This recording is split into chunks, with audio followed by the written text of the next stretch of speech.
नमस्कार. आज आपण एका अशा शोधाबद्दल बोलणार आहोत जो म्हणजे विज्ञानातल्या एका मोठ्या अपघातामुळे लागला असं म्हणायला हरकत नाही. हो, आणि ज्याने वैद्यकीय क्षेत्रात अक्षरशः क्रांती घडवली, लाखो लोकांचे प्राण वाचवले. अगदी. आपण बोलतोय पेनिसिलिनबद्दल. तर आज आपण पेनिसिलिन, दैवयोग आणि अँटीबायोटिक क्रांती यावर आधारित माहिती वापरून हा सगळा प्रवास उलगडून पाहणार आहोत. आपला उद्देश हा आहे की एक साधा वाटणारा योगायोग कसा आधुनिक वैद्यशास्त्रासाठी एक टर्निंग पॉइंट ठरला हे समजून घेणं. विचार करा, प्रयोगशाळेतला एक काय म्हणतात त्याला दुर्लक्षित कोपरा आणि त्याने जगाचा इतिहास बदलला. चला बघूया हे कसं घडलं. सुरुवात करूया त्या काळापासून, म्हणजे 20व्या शतकाच्या आधी. जीवाणू संसर्ग म्हणजे काय परिस्थिती होती तेव्हा? अहो, खूपच म्हणजे गंभीर परिस्थिती होती.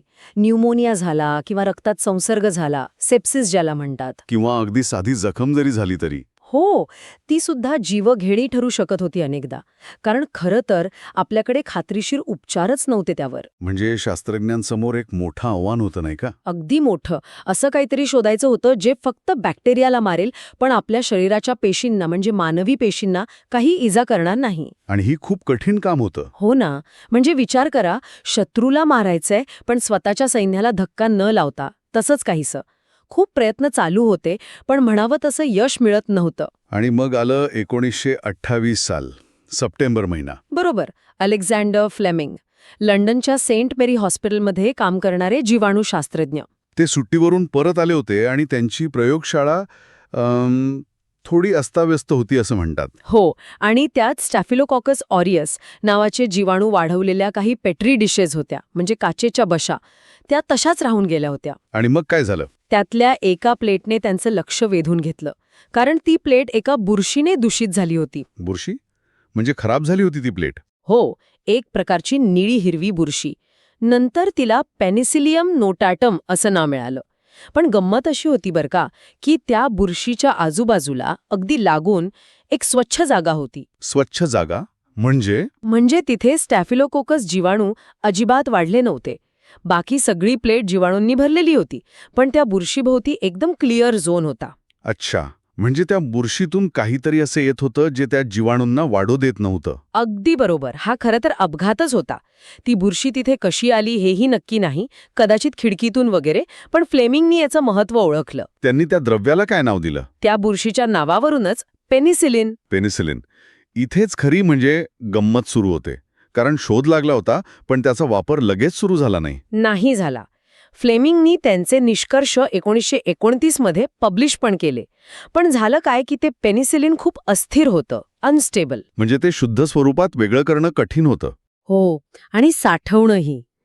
त्यावेळचं तंत्रज्ञान म्हणजे टेक्नॉलॉजी तितकी प्रगत नव्हती. त्यामुळे इतका मोठा शोध असूनही जवळपास 1 दशक म्हणजे 10 वर्ष तो दुर्लक्षित राहिला. बापरे, 10 वर्ष? जगात क्रांती घडवणारा शोध असा पडून होता? अगदी. पण मग गोष्ट पुढे सरकली 1940च्या दशकात ऑक्सफर्ड विद्यापीठात. हो, तिथे एक टीम होती. हॉवर्ड फ्लोरे, अर्न्स्ट बोरिसचिन आणि नॉर्मन हिटली. बरोबर. या तिघांनी फ्लेमिंगच्या कामाला पुन्हा हाती घेतलं आणि त्यांना यश आलं. त्यांनी पेनिसिलिन वेगळं केलं, शुद्ध केलं. आणि महत्वाचं म्हणजे ते फक्त वेगळं नाही केलं, तर त्याची ताकद पण सिद्ध केली. हो, आधी उंदरांवर प्रयोग केले आणि मग माणसांवर सुद्धा.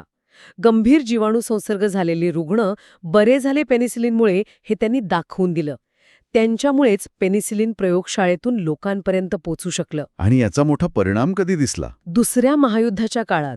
युद्धात सैनिकांना जखमा व्हायच्या आणि त्यातून होणारे इन्फेक्शन्स खूप घातक होते. बरोबर. पण ऑक्सफर्ड टीमच्या यशामुळे आणि मग अमेरिकेच्या मदतीने पेनिसिलिनचं मोठ्या प्रमाणावर उत्पादन सुरू झालं. आणि अक्षरशः हजारो सैनिकांचे प्राण वाचले. म्हणजे एका अपघाताने त्या प्रयोगशाळेतल्या बुरशीने युद्धाचं चित्र पालटायला मदत केली. अविश्वसनीय. हो ना. आणि हे आपल्याला परत लुई पास्टर यांच्या त्या प्रसिद्ध वाक्याकडे घेऊन जातं. कोणतं वाक्य? दैव किंवा संधी केवळ तयार मनानं साथ देते. Chance favours only the prepared mind. अगदी बरोबर. म्हणजे ती बुरशी तिथे येणं हा नशिबाचा भाग होता. हो, तो योगायोग होता, पण फ्लेमिंग यांचं मन तयार होतं. ते एक प्रशिक्षित शास्त्रज्ञ होते, त्यांची नजर तयार होती. म्हणूनच त्या खराब झालेल्या प्लेटमधलं वेगळंपण, त्याचं महत्त्व त्यांनी ओळखलं. नाहीतर कदाचित दुसऱ्या कोणी ती प्लेट उचलून फेकून दिली असती. नक्कीच कचरा समजून फेकून दिली असती. त्यामुळे हे इथे खूप महत्वाचं आहे. नशीब लागतं, पण त्या नशिबाला ओळखणारी तयारी आणि दृष्टी पण लागते. आणि मग पेनिसिलिननी जे केलं ती तर वैद्यकीय इतिहासातली क्रांतीच ठरली. पहिलं खरं अँटीबायोटिक. पहिलं प्रभावी अँटीबायोटिक, ज्याने अँटीबायोटिक युगाची सुरुवात केली. आणि याचा परिणाम काय झाला? परिणाम प्रचंड मोठा. एकेकाळी जे आजार, जे जीवाणू संसर्ग हमखास जीव घ्यायचे किंवा कायमचं अपंगत्व आणायचे, जसे की न्यूमोनिया, सिफिलिस. गोनरिया, स्ट्रेप्थ्रोट, हे सगळे आता साधे उपचार करण्याजोगे आजार झाले. शस्त्रक्रिया जास्त सुरक्षित झाल्या. आणि त्यामुळे लोकांचं आयुष्य वाढलं. लाखो नाही कोट्यावधी लोकांचे प्राण वाचले आणि आजही वाचत आहेत. मानवी आयुर्मान वाढण्यामागे पेनिसिलिन आणि त्यानंतर आलेल्या अँटीबायोटिकचा सिंहाचा वाटा आहे.